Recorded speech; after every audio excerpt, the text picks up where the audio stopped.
Ben ritrovati a una nuova puntata di Un Quarto d'Ora con il format di Daily Verona e Radio Adige TV. Oggi ospite con noi in studio l'eurodeputato di Forza Italia e Partito Popolare, Flavio Tosi. Buongiorno a voi. E come sempre in studio il direttore di Verona Network, Matteo Scolari. Grazie Alessandro, bentornato anche all'onorevole Flavio Tosi. Partiamo subito, l'onorevole appunto che ha avuto esperienza politica un po' a tutti i livelli degli enti, ora in Europa. Come sta andando questa esperienza e com'è il rapporto con l'Europa, che forse a volte sembra un po' distante dalla politica locale? Allora questa è un mandato di cambiamento profondo. Sono stato fortunato ad essere eletto adesso e non nei 5 anni prima, perché nei 5 anni prima c'erano in maggioranza i Verdi, Timmermans, l'ideologia della Thunberg, per capirci, e hanno fatto danni. Adesso c'è una maggioranza profondamente diversa, perché con le elezioni in Italia, le elezioni in Francia, le elezioni in Germania, per fortuna si è andati in una direzione più pragmatica, più vicina al territorio, più vicina all'economia, e quindi adesso si stanno correggendo gli errori del passato, quindi il discorso del stop motori endotermici 2035, case green, ma una serie di direttive. È lungo da spiegare perché appunto là si ragiona su direttive e regolamenti, ce ne sono tanti che riguardano qualsiasi settore della produzione, e si sta andando giustamente nella direzione opposta, cioè giusto, perché è giusto andare verso la transizione ambientale, la transizione ecologica e anche tecnologica, però lo devi fare compatibilmente con le capacità del sistema produttivo, perché i cinesi e gli indiani fanno quello che vogliono e quindi spendono meno, perché quando tu non hai regole spendi meno. Trump ha una visione diversa e ha detto noi adesso non si è ancora sganciato, ma insomma si sgancia dagli accordi di Kyoto, e quindi sapendo che nel resto del mondo globale compete con regole diverse, anche l'Europa, pur andando nella direzione della protezione dell'ambiente, non può costringere le sue aziende ad andare fuori mercato per avere regole diverse, e quindi appunto adesso si sta correggendo finalmente il tiro. Si è spostata un po' appunto la posizione politica dell'Europa. Un peso ce l'ha avuto, come dicevamo, l'elezione di Giorgia Meloni in Italia. Un bilancio su questo metà legislatura, diciamo, per il governo italiano? È un bilancio positivo largamente, lo dice anche il consenso, perché il governo italiano è l'unico governo che nelle varie elezioni ha mantenuto e allargato il consenso, perché poi ci sono state appunto le elezioni europee in particolare, e quelle sono state una cartina al tornasole, dove chi aveva vinto in Francia ha quasi perso, chi aveva vinto in Germania più a sinistra hanno straperso, perché sono andate decisamente verso il centrodestra, e invece appunto il governo italiano ha tenuto e anzi ha ampliato il consenso. Un governo talmente forte a volte da soffocare il dibattito parlamentare, però. No, non è che si soffoca il dibattito parlamentare dipende dagli interlocutori, e finché ci sono Conte e la Schlein dall'altra parte, il livello del dibattito diventa più sottobasso francamente, perché loro non stanno sui temi concreti. La Schlein è, con tutto il rispetto, una figlia dei fiori.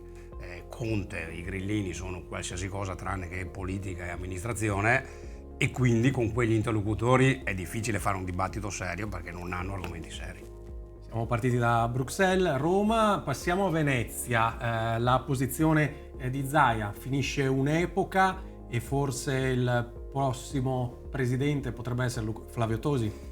Allora, finisce una monarchia più che un'epoca, perché gli ultimi 5 anni, in particolare per questa parte del Veneto, li abbiamo vissuti molto, è così da molti anni il fatto del Patreve e quindi del Veneto orientale che gioca un'altra partita rispetto a noi, perché noi siamo considerati periferia dell'impero e Zaia è considerato noi molto periferia dell'impero, perché se proviamo a pensare che per la Pedemontana, che è un'opera fondamentale, giusta e indispensabile, però la Regione Veneto ci ha messo più di 1 miliardo.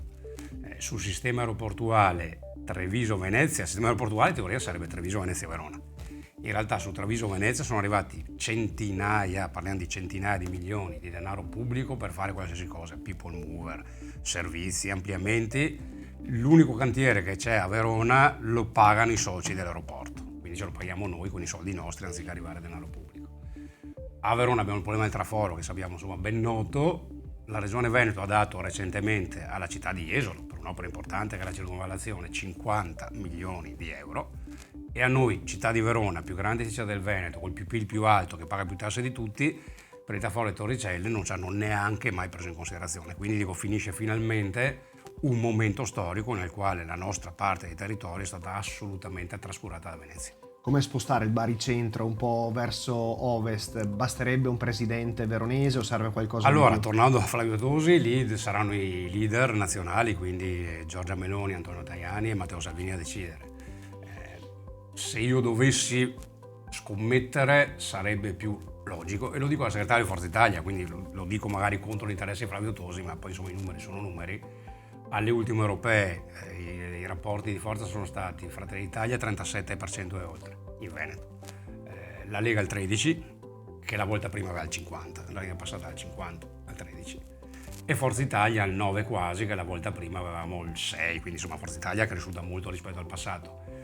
La Lega è, lo dicono i numeri, crollata drammaticamente, e Fratelli d'Italia, il Veneto per Fratelli d'Italia è la prima regione come risultato in Italia. Quindi se dovessi scommettere, penso che Fratelli d'Italia potrebbero chiedere legittimamente il Veneto. Quello che si può e si farà è che mentre adesso in questi ultimi 5 anni di monarchia, dove il Veneto occidentale, cioè Verona in assoluto, Vicenza parecchio e anche Rovigo, sia stati insomma molto poco considerati da Venezia, adesso si torna alla normalità, ci sarà rapporti di forza diverso fra alleati e quindi finalmente anche Verona potrà cominciare a battere i pugni e non aver di più, semplicemente quello che ci spetta. La Lega forse ha in difficoltà anche perché la tanto decantata autonomia sembra essere partita un po' azzoppata. Quando è stato qui il consigliere Bozza, ovviamente il suo collega di partito e tante avventure politiche, ci ha sottolineato anche che Forza Italia ha la parola autonomia in regione nel titolo. Qual è il rapporto, il pensiero di Forza Italia su questa autonomia? È davvero azzoppata o è un primo passo? Ma dipende come la porti avanti.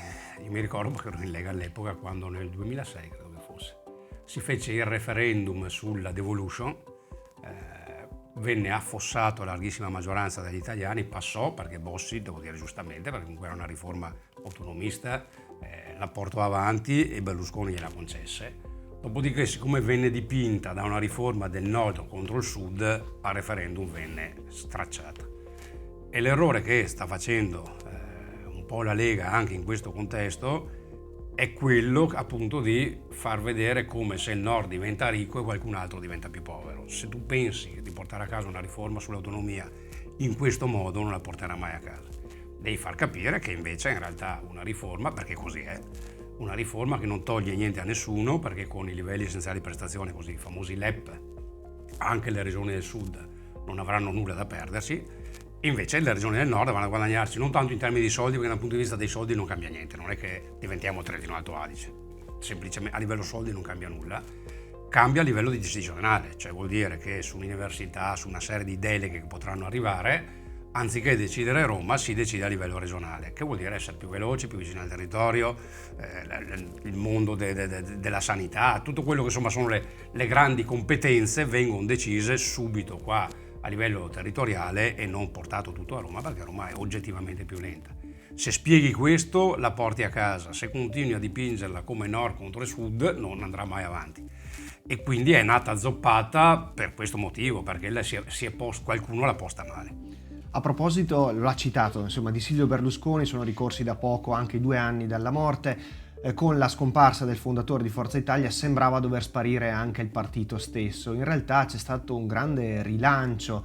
A cosa attribuisce, visto che ne fa parte, quali sono le ragioni di questa grande rispolverata di un partito che sembrava appunto destinato alla chiusura? Direi 3 motivi. Uno, Silvio Berlusconi stesso, perché è stato addirittura ulteriormente rivalutato dopo che c'è stato il trapasso del nostro presidente, perché dopo appunto che il nostro presidente non è stato più con noi, tanti hanno capito quanto è stato importante per l'Italia Silvio Berlusconi. È stato uno degli ultimi che ha fatto la storia di questo paese. Silvio Berlusconi ha vinto nello sport, nell'edilizia, nell'imprenditoria, nelle televisioni, in politica. Cioè tutto quello che ha affrontato, lui era un vincente puro. E appunto dopo che c'è stato il trapasso si è capito quanto manca, perché oggi insomma leader politici con la capacità di Berlusconi di andare d'accordo con Putin, d'accordo con Obama, d'accordo con tutti i grandi leader per cercare... Tranne che con i giudici. Beh, i giudici direi che più che altro era un loro accanimento di una parte delle procure decisamente di sinistra contro il presidente Berlusconi, perché i giudici non bisogna fare di ogni erba un fascio. Ci sono alcune procure che sono militarizzate politicamente, che hanno cercato di far fuori il presidente Berlusconi senza mai riuscirci, fra l'altro. Sicuramente era un ottimista, sicuramente. Lui era un battagliero che non ha mai mollato fino alla fine. Dicevo, quindi una parte del merito va alla figura del presidente, che comunque tutti gli riconoscono la grande statura di statista che ha avuto, perché l'ha avuta. Antonio Tajani è bravo, operativo, lavora tantissimo, piace, molto garbato, anche in Veneto, per dire, il Veneto che è figura che lavora, non urla, non cerca di scontrarsi. Una figura come Antonio Tajani piace molto per le sue caratteristiche e competenze. È oggi sul panorama italiano di gran lunga quello col curriculum anche a livello europeo più alto di tutti, perché così è per i ruoli che ha ricoperto. E dopo c'è una diversa sensibilità dell'elettorato. Se noi ci ricordiamo nel 2018, quando venne il governo giallo-verde, vuol dire che dichiaratamente, perché si dichiaravano populisti sia la Lega che i grillini, vinsero le elezioni a maggioranza assoluta i populisti. Oggi, a distanza di non molti anni, l'elettore, i partiti populisti li vota molto meno e cerca di votare partiti pragmatici con la testa sulle spalle che cerchino di fare qualcosa di positivo. In questo Forza Italia sicuramente ha una grande capacità. E dicevamo Forza Italia appunto che si rinforza sul territorio. Quando incontra i cittadini cosa le chiedono? Quali sono i temi che sono caldi e necessari? Allora, a livello regionale la sanità. La sanità, perché è vero come è vero che sulle grandi emergenze, sulla grande interventistica, trapianti, interventi innovativi, capacità di ricerca, su quello il Veneto è ancora assolutamente al top. Sulle liste d'attesa stiamo battendo in testa, sui medici di base non ne abbiamo, dicevo le liste d'attesa sia per quanto riguarda alcune prestazioni specialistiche, ma anche l'interventistica, se uno deve fare la cataratta, la protesi d'anca, una serie di interventi, mesi e qualche volta anni, e questo è inaccettabile. Perché appunto se siamo al top su alcune cose dovremmo dare dei servizi. Quello che succede è, perché oggi questo è il dato, il budget della sanità in Veneto viaggia sui 12 miliardi mal contati, o 12/13. Oltre a questi ci sono 4 miliardi che i veneti e le venete si pagano come prestazioni private. Cioè una parte lo sceglie perché dice vado al privato perché ho la possibilità. Una parte, ci sono tre possibilità, una parte va nel privato per disperazione, cioè dice pago una prestazione molto più cara perché non me la danno nel pubblico, e una parte non si cura.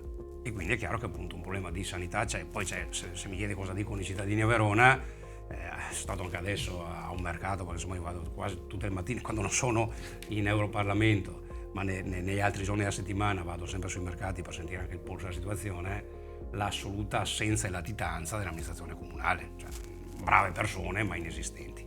Qui la accusano spesso di essere la causa della vittoria di Tommasi. Ma allora, se guardiamo la storia, perché poi insomma ci sono i dati oggettivi, noi ancora prima del primo turno chiedemmo a Federico Sguarina di dire consideriamo il primo turno come delle primarie interne e facciamo l'apparentamento al secondo turno, senza sapere come sarebbe andato il primo turno. Lo chiedemmo, non ci venne data risposta.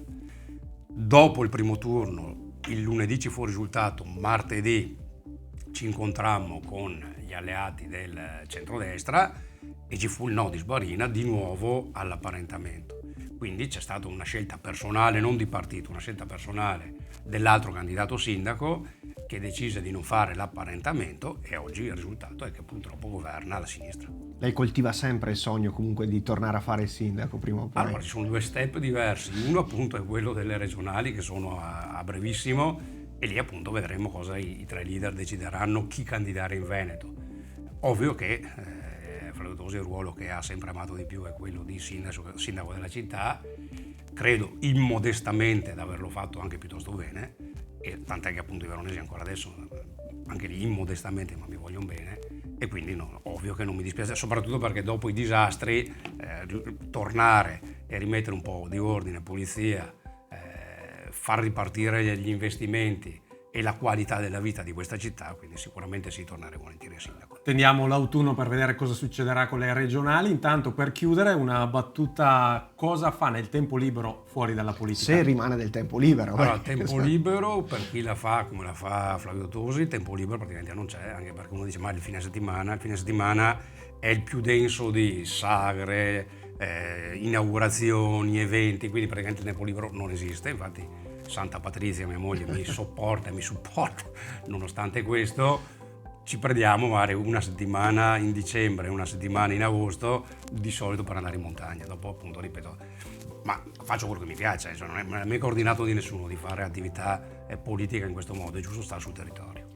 Allora grazie all'eurodeputato Flavio Tosi per essere stato con noi in questa nuova puntata. Grazie a voi e a presto. E grazie al direttore Matteo Scolari, come sempre qui in studio. Grazie Alessandro e grazie all'onorevole Tosi per essere stato con noi. Grazie per averci seguito e buon proseguimento con tutti i canali di Radio Adige TV, Daily Verona, l'informazione quotidiana e ovviamente Verona Network. Grazie per averci seguito, buon proseguimento.